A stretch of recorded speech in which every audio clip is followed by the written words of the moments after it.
Good day, everybody. We're going to be getting into what sellers are actually asking here in 2026. There's a lot of information online. Most of the information online is just horrible, to say the least, because most people that are telling you how to evaluate your home, how to find out what it's actually worth, they have a vested interest, just like I do. But the difference is going to be, let me give you the tips and tricks on how to get that correct valuation for your residence. Now, first off, whenever you're looking, you want to find out what your source site happens to be. There's recordings. Every house that happens to close escrow is recorded with the county.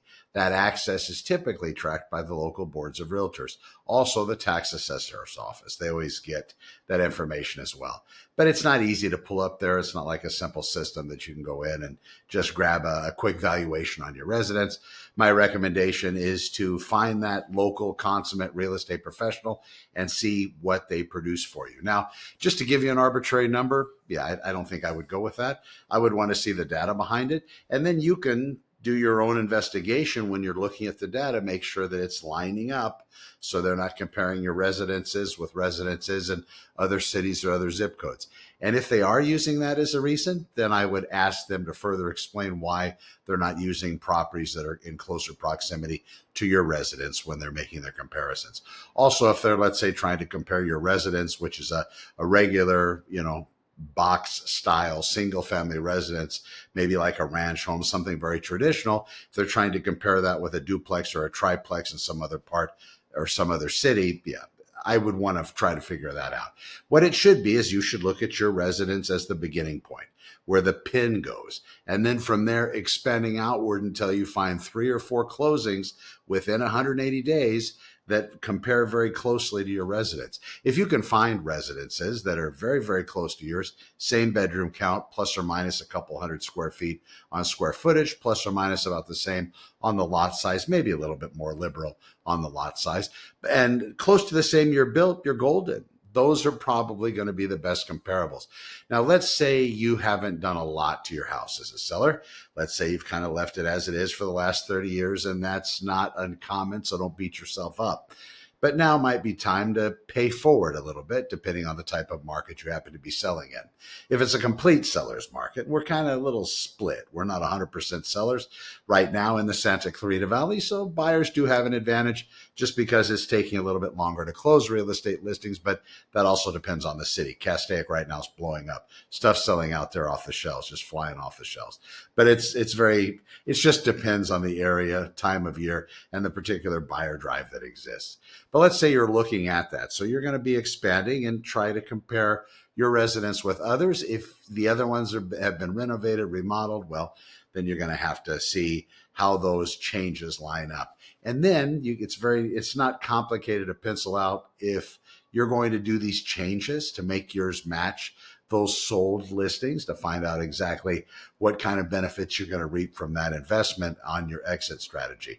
Some people that go in and start to fix up their residence and get it ready for sale, if that's the strategy, don't just buy into it because some agent's telling you, oh my God, you got to do this. Have them give you proof as to why that type of leverage is going to mean something, because you've lived there for 30 years. And maybe if you're going to dump 10 grand into it to do some kind of a renovation, maybe you don't get 10 grand out of it. It would be better to discount the property $10,000 or whatever, because you're not going to get penny per penny or dollar for dollar out of your fixing it up to be able to sell it. Yeah, so be wary with that. It's a very easy thing to suggest when it's not the agent's money. Unfortunately, people are funny. All right, timing. Do I sell now or do I wait for the rates to drop? Depends on your strategy. Where are you going? Are you going to be staying here locally in Santa Clarita Valley, or are you downsizing, upsizing here? Or are you going to be going to a less expensive area? What I typically find is most people that are exiting the state of California to go somewhere else, they're usually moving into less expensive markets. Florida, Tennessee, Idaho, Kentucky, North Carolina. Is there any other Carolina, I guess they say? But so that's where they're going. So those markets are a lot less expensive than we're seeing out here. And that being the case, typically it's not going to really matter when you're selling. Now, the strategy on the other end, because lots of times sellers out here are leaving with a suitcase full of cash. from the proceeds of the residence. You have to see how all of that fits in. Maybe you can take taxes with you. Well, that'd be in California, but maybe there's other strategies. That's something that you also want to consider as you're going to be selling and potentially going to a less expensive market, and then timing the market on the other end. Whenever real estate starts to decline, whenever we start to have, like we had that the 2007 last financial crash with regard to real estate, back in that time, state of California lost money slower at a much slower rate than a lot of other states. So if you're going to one of those other states that loses a lot faster, maybe the strategy is to sell here now while everything's nice and plump, and then go somewhere else and rent for a while, and then reinvest after they have some sort of a market adjustment, if that happens. That's very much reading into the tea leaves, and that's very much looking at potentialities, but nothing is based in fact. For somebody to tell you that this is indeed going to crash, this real estate market is going to reset itself or have a restructuring, nobody really knows. And especially now with all the technological advancements and AI and all of that stuff, that's really putting our economy in a very weird place where predictability is very much a dream, at least right now. So as far as whether you want to sell now or wait till rates to drop, it depends on your strategy on the other end. But typically, if you're selling here in Southern California, you're going to end up buying something at less price per square foot where you're going. And if you're going to be locking it in a particular interest rate, if interest rates happen to drop sometime in the future, and more than likely, if they are going to come down, it's probably going to be more sooner than later, we'll probably be able to, you can do a refinance and you can have a new interest rate at that particular level. So that's always a possibility. In addition, if you're leaving here with a suitcase full of cash going somewhere else and you happen to be buying into a less expensive market, you can also make an application to have that rate bought down. You can purchase a lower interest rate, but you have to do the numbers, right? You have to see if a $15,000 or $20,000 investment into your loan, and also do yourselves a favor too. When you're seeing these numbers, when people are giving you these numbers for buying down an interest rate, you have to write that out. You have to figure out exactly what that's going to look like in the next 10, 20, 30 years, depending on where you think you're going to be at that time. If you're going to be living at that time, and right now with AI, I know this is not everybody's favorite subject, but if they do solve medicine, then more than likely we'll be living a lot longer than we probably do now. And I don't know if that's going to be by choice, by design for only the most rich and famous, or if that's going to be offered to everybody. But you should at least have a small percentage of that, if in fact that's your thing and you would like to, maybe built into your strategy. So right now, if I'm 57, which I am, if I take that out 50 years, that's 87, right? I would expect to be very healthy and very spry and in very good condition at 87 because of what I believe the medical advancements are going to be. It's going to be a little rough for a little while because of the technology and the way people are going to be using it and the way human beings are going to have control over it. But I think the medicine thing's probably going to work out, and maybe most disease will be solved by then. So that being my strategy, yeah, I would more than likely sell now, buy somewhere else now, because I might have the ability to pay something off after 30 more years, because I plan to also work until my very last day. So if that's your strategy, there's all things to factor in. They just kind of give you my thought process. So as far as waiting for rates to drop, in most cases, I would probably not. But again, it depends on your strategy. You know, some people did very well where they were able to purchase way before the last crash, or after the last crash, they waited till the end of 2011, beginning of 2012 to make their purchasing. And that was the bottom of that market. So now from, the end of 2011, beginning of 2012 to now, what is that? 14 years later? Yeah, they're doing very well as far as the real estate they own. And are we inflated? Are we in a bubble? Is the economy going to pop? If AI is what they say it is, and if it continues to grow, there will be no stopping the growth. Therefore, all of this extra money that's been injected hand over fist, it's just going to keep getting more. That's if it goes like that. We've never seen a market like that, but that's what the people that own the companies are saying. So I hope in my wildest dreams that's the way it works out. But if it starts to cause issues with the economy and the stock market, because most of those top companies in the stock market are all dependent on artificial intelligence tech, well, we need to pause maybe in some cases. Fees. Who pays the buyer's agent since the rule change? That depends. I still see most sellers right now paying the buyer's agent a fee whenever the buyer's agent's representing buyers on their listings. Personally, seller's only agent, so I'm only representing the seller's side. I have some sellers. Most of my sellers are very much willing to pay, but in some cases they are not. And in every case, there's always been a way to have it worked out.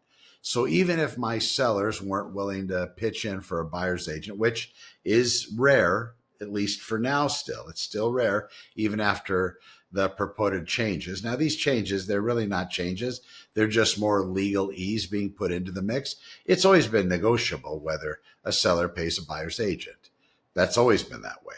And the fee that was required to get the buyer to keep the agent to keep their buyer in place on that residence, that's also been negotiation. But now it's more contractual, and it's always been contractual. But now, because it's been talked about how it's been, forced on people. Some sellers now say, well, I'm not going to pay a buyer's agent. And it seems to still work out on the other end because the buyer is able to compensate their own agent themselves. They're able to potentially borrow some money from somebody to do so or whatever. But there are ways that happens. So I don't see a lot of big changes on that. The fees also the buyer's agents are mandating, it's all up to negotiation again. But they're still 2.5%.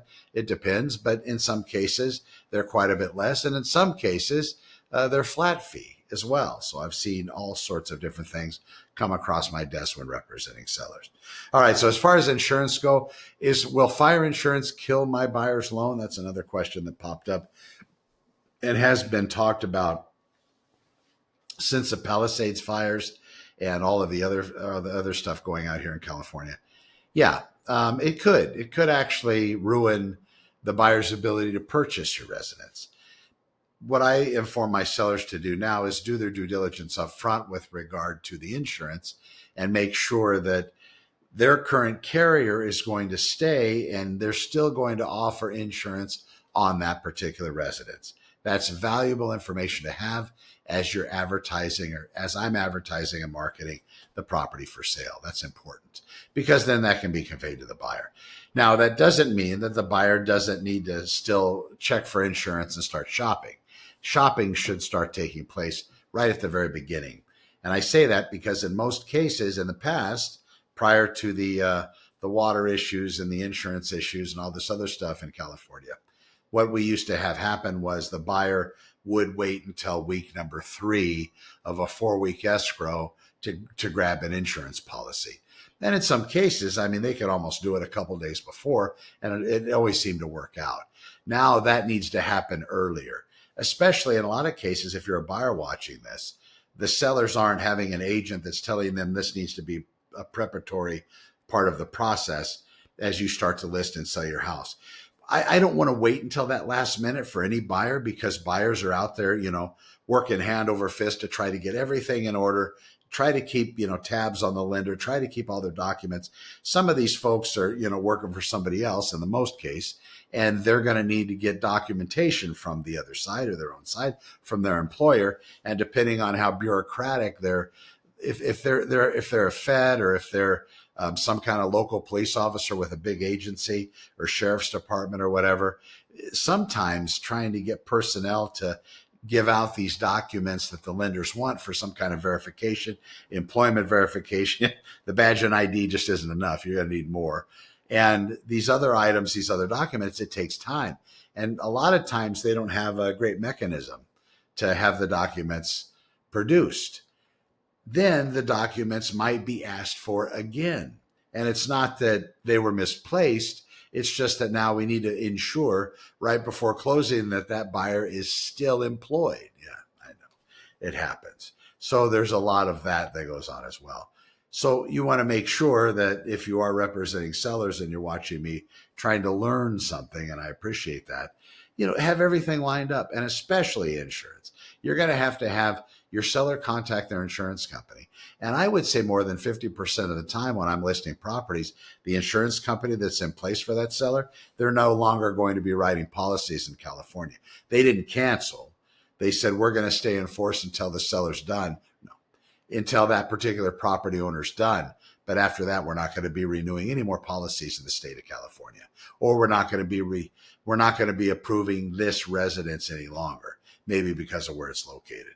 So that's something to check into. And as a buyer, I would definitely recommend to do that early. And as far as if you're a seller contemplating it and you're working with me, we'll get all that wired up at the very beginning. I haven't had anything not work out.